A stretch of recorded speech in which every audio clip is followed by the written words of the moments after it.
Hey traders, welcome to Charts and Coffee. Happy Friday, everybody. Happy end of quarter Friday. We've got the last day of shenanigans as we wind down the quarter, and winding down the quarter, especially winding down the first half of the year, has a completely different psychology than other month ends. So yeah, we are dealing with a month end, but it's not as if we were dealing with the month end that was, say, May.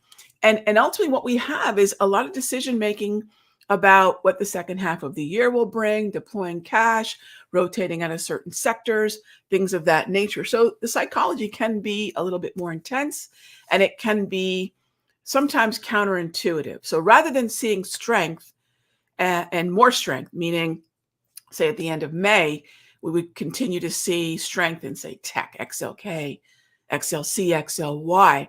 What we'll see at the end of quarter, and then again at the end of the year, so Q2, Q4, is a little bit more bargain hunting, a little bit more profit taking in the sectors that have been doing well, and then bargain hunting. And that really is sector rotation. Profit taking in the strongest sectors, that profit taking moving into underperforming, lagging sectors. XLF, XLV, and even KRE could be considered some of the prime sort of targets, if you will, for some rotation, aside from dividend yielding, lagging sectors of the last quarter like XLP, XLU, XLRE, and XLE, right? So we look at that group and we can take this huge market and start to narrow it down into which sectors are most likely to see rotation, right? So again, don't get caught up in the whole rotation. Think about what it is. Think about why it is, and it makes a whole lot more sense in terms of, okay, we can narrow it down to certain corners of the market. All right. So with that being said, that is the psychology we're dealing with. Let's jump on over to our S&P. What's going on with my charts? Okay, why are they looking so weird? That's a little strange. All right, well, we can, that white is bright. I get that. All right, we might go with some white charts today. Unless I'm going to start my trade state, my thinker swim up in the background. Anyways, hopefully that's not too blinding.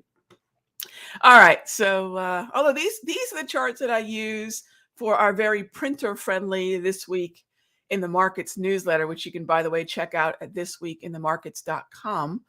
I don't know that, I should check. And I like to let you all know when we have sales, because to me, every dollar you save is one you can put in your trading account. So when we do have things, or when I have things that are on sale in the Simpler store, I like to let you all know. I don't know if This Week in the Markets newsletter is on sale or not, but there is a $7 trial. So that's an easy way to come join me for a month. But I do know that hourly price movement ranges, the HPMRs, are 30% off. And I do believe my mastery is as well. So if you've been wanting to check any of that out, right now, that is a crazy sale. So I think it's going to be valid for another 6 days, something like that. So check it out. I just wanted to let you all know. All right. Let's see what else we've got. Yeah, let's just jump into the questions, shall we? By the way, I do get questions as to, Rog, we've got this oddball long weekend coming up. Will you have the Sunday show? Yes, I will have the Sunday show at 6 p.m. Eastern here at the Simpler Trading YouTube and all the other myriad of places that I'm broadcasting, from Facebook to Twitter. Monday morning is a half trading day, so it's going to be a kind of a regular trading day for me. I'm not going to do a lot of trading on Monday. It's going to be terribly illiquid. However, it's a good day to kind of get our bearings and do some Q&A.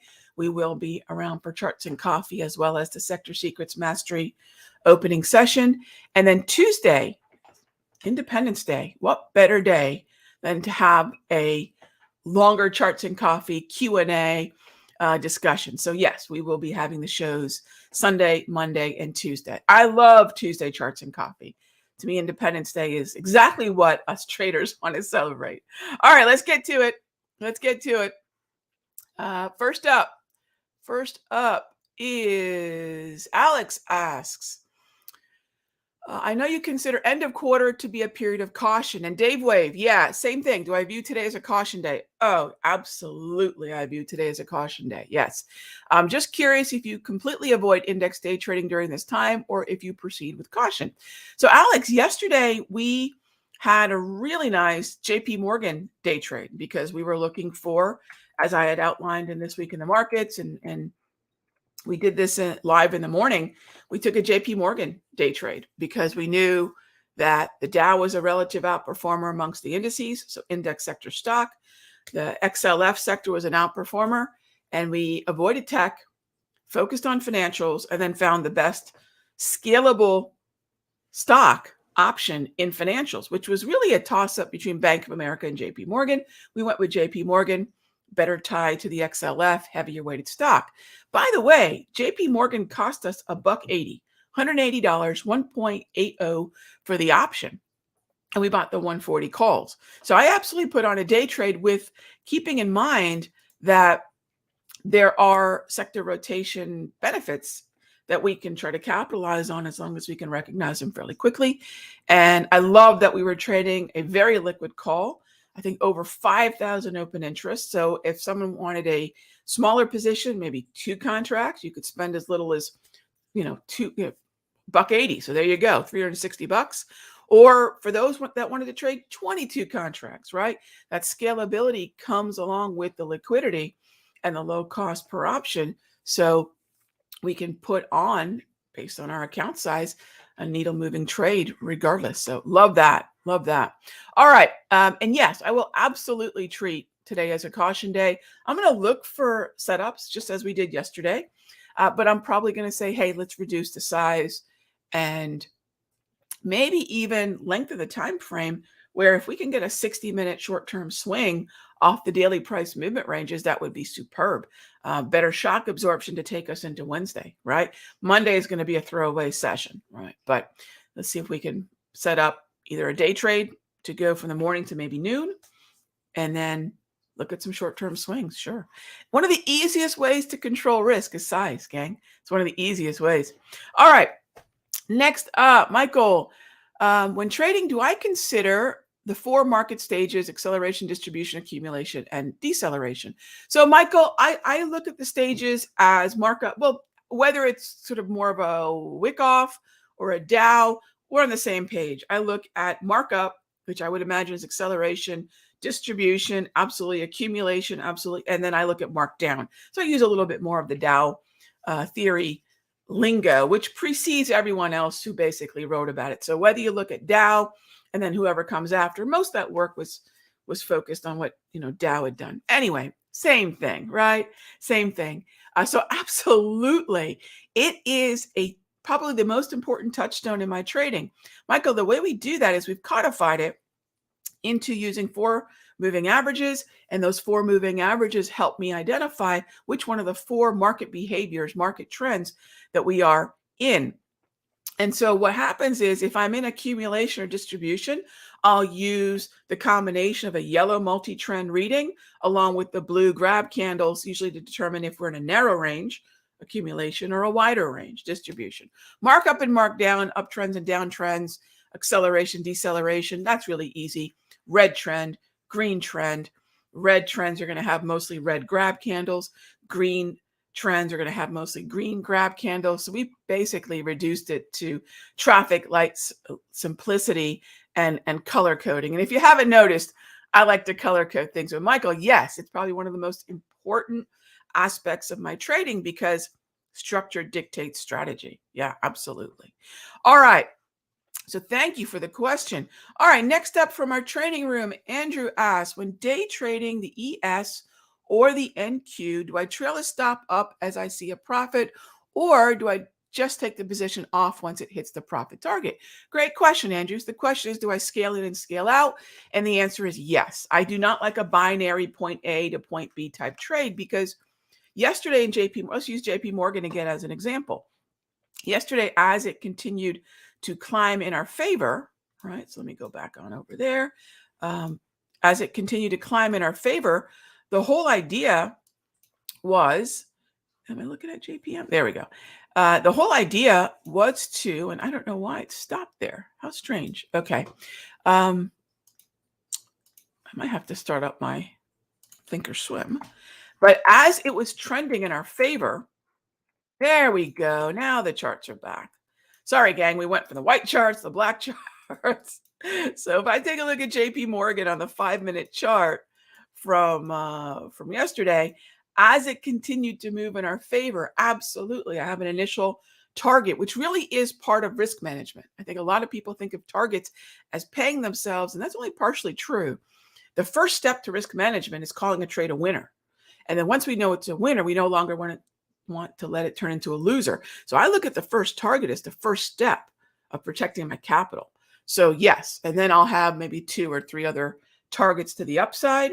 And then I'll put a safety net, right? So think of our targets as finish lines, crossing through them victorious, and then safety nets, making sure if we stumble, we've got a trailing or tightened stop to protect. So absolutely, I'm a big fan of multiple targets, and I'm a big fan of a safety net type stop to help lock in a certain amount of unrealized profit. Absolutely. So I do prefer that, Andrew.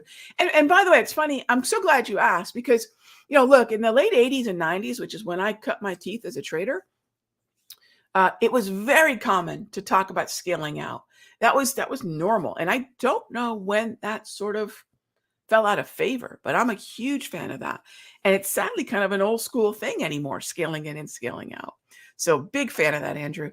All right, next up, Dave Wave. Yes, I absolutely view today as a caution day. It's one of 4 of the trickiest trading days for me per year. And I think every one of us has these sort of Achilles heel type trading sessions. The difference is some people know them or some people acknowledge them, but we all have them. So if I know that the probabilities and the volatility becomes trickier for follow through, I will reduce my size. I will be more conservative, and all the things that I can do to remember that this is a more volatile time. There's going to be a lot of sometimes what seems to be counterintuitive action. And so, yeah, I absolutely do. Thank you for the question. Marcel asks, are my charts and mastery part of the 7-day free trial? I don't believe so, Marcel. No. So you mean the 7-day trial? I don't know I know we have a lot of different offers out there, but no, Marcel, I do not have a 7-day free trial of the service. We do have an offer coming up for a trial. A lot of folks have been asking me about trials, and no, I do not do those. And frankly, I want folks who are committed to at least a month, right? And so in the end of July, I've got an offer coming up for a trial, and I'll let you all know when that's available. But I believe we're going to be making that available for a very limited time. I do not do trials often at all, gang. The service is great, and I want as many people to check it out as possible. So we will have a limited, I believe, 1-month trial coming up going through August. So I'll definitely let you all know when that happens. And I was looking at the offer. The Trish boss was letting me know what it was. And it is a very, very, very good offer. It's very, very affordable, and it lets people take advantage of what I do in the room. So stoked about that. Thank you for the question. Yes, thank you for the question. All right. Next up is, let's see, thoughts on snow. All right. It's not something that I play regularly, Ben, but I'm happy to look at it. Thoughts on snow yesterday. Is yesterday's pullback to the 200 MA healthy? I'm long the stock. Okay. Thank you. All right. Let's take a peek. So yesterday, let's talk about snow. Just to give you an idea, if you wake up and you're looking at snow, pre-market, you see nothing but red grab candles. By the way, the grab candles are a tool. They're one of 4 of the TOPS, TOPS tools that are foundational, right, to everything I do. What's a foundation, gang? A foundation is what we build everything else upon. Everything in my trading approach is built upon a foundation of Darvis, propulsion, grab candles, and the wave, right? So if you wake up and you see price is surfing the wave lower, that the grab candles are red, that the multi-trend is red, that's weakness. And then it never, ever turned around. So that's one good way to say, Rog, how would we know? Look at the colors, right? I keep things really simple. Okay, next is the daily. All right, is the daily in an uptrend? For me, it's not. However, it is more bullish than bearish for two reasons. We have been going back and forth between a green multi-trend and a yellow, which means that, and this is the lower row of colors here, gang. The green multi-trend means that we have a trend in place. The green upper row, that's momentum, which means momentum is generally bullish. So I'm with you. I like the long side as well. But since it's vacillating between chop and trend, I'm going to be a little bit more conservative about where I would get long. Darvis is a great place to look. And let's see, the Darvis layers of support are sitting between 166 and a half, about 169 and a half. And then as far as opportunities to the upside, that sell-off yesterday just seems to be on par with how choppy things are. So I wouldn't make a leap to 220. Ben, what I would tell you is like stepping stones, right? The first thing we need to overcome is the resistance at 194. After 194, I would just presume there's going to be resistance at 200. It's a major psychological level, right? After that, I wouldn't, if we can continue to this sort of either, if you want to consider them stepping stones or rungs on a ladder, we can establish those support levels. Yeah, I don't believe 220 is out of the realm of possibility at all, right? You just want to make sure why Snowflake would be in an uptrend, what sectors is it a part of, and whether or not that's a general rising tide. All right. So I hope that makes sense. All right. Let's see. Do I have any thoughts on DAL? Sure. Let's take a look. The Jets is one of those corners of the market. There's two things about Jets. This came up yesterday, Stanley. People were asking about travel, right? Whether it's Expedia, Booking, Royal Caribbean, Carnival, Jets, and then you could throw in DAL, LUV, etc. The time to think about these moving higher as a seasonal, right? We're in the summer traveling season, is in really April.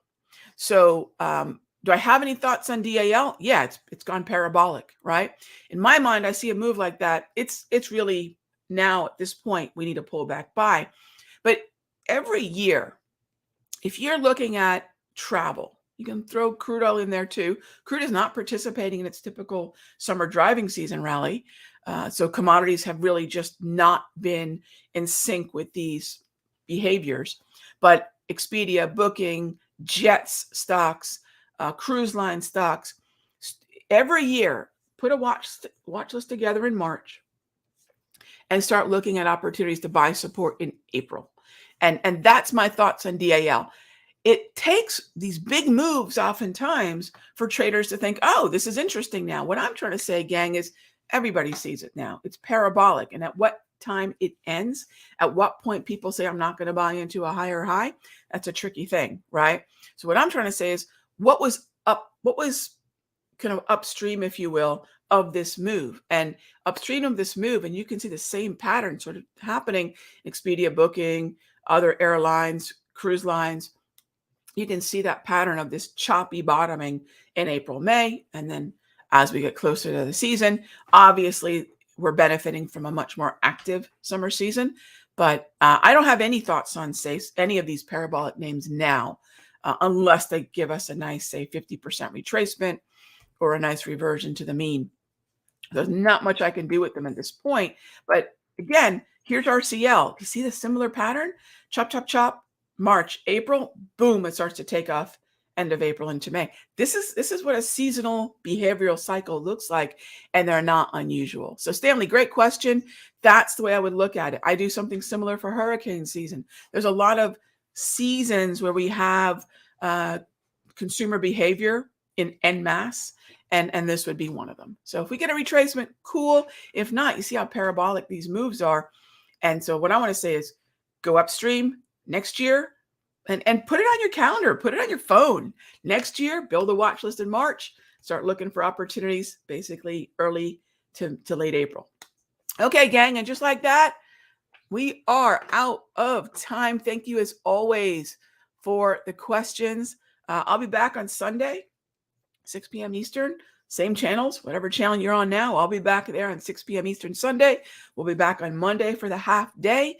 And then I'll see you all on Tuesday for our Charts and Coffee Independence Day edition. All right, gang, be good to each other. Again, end of quarter, caution day. I will talk with you soon.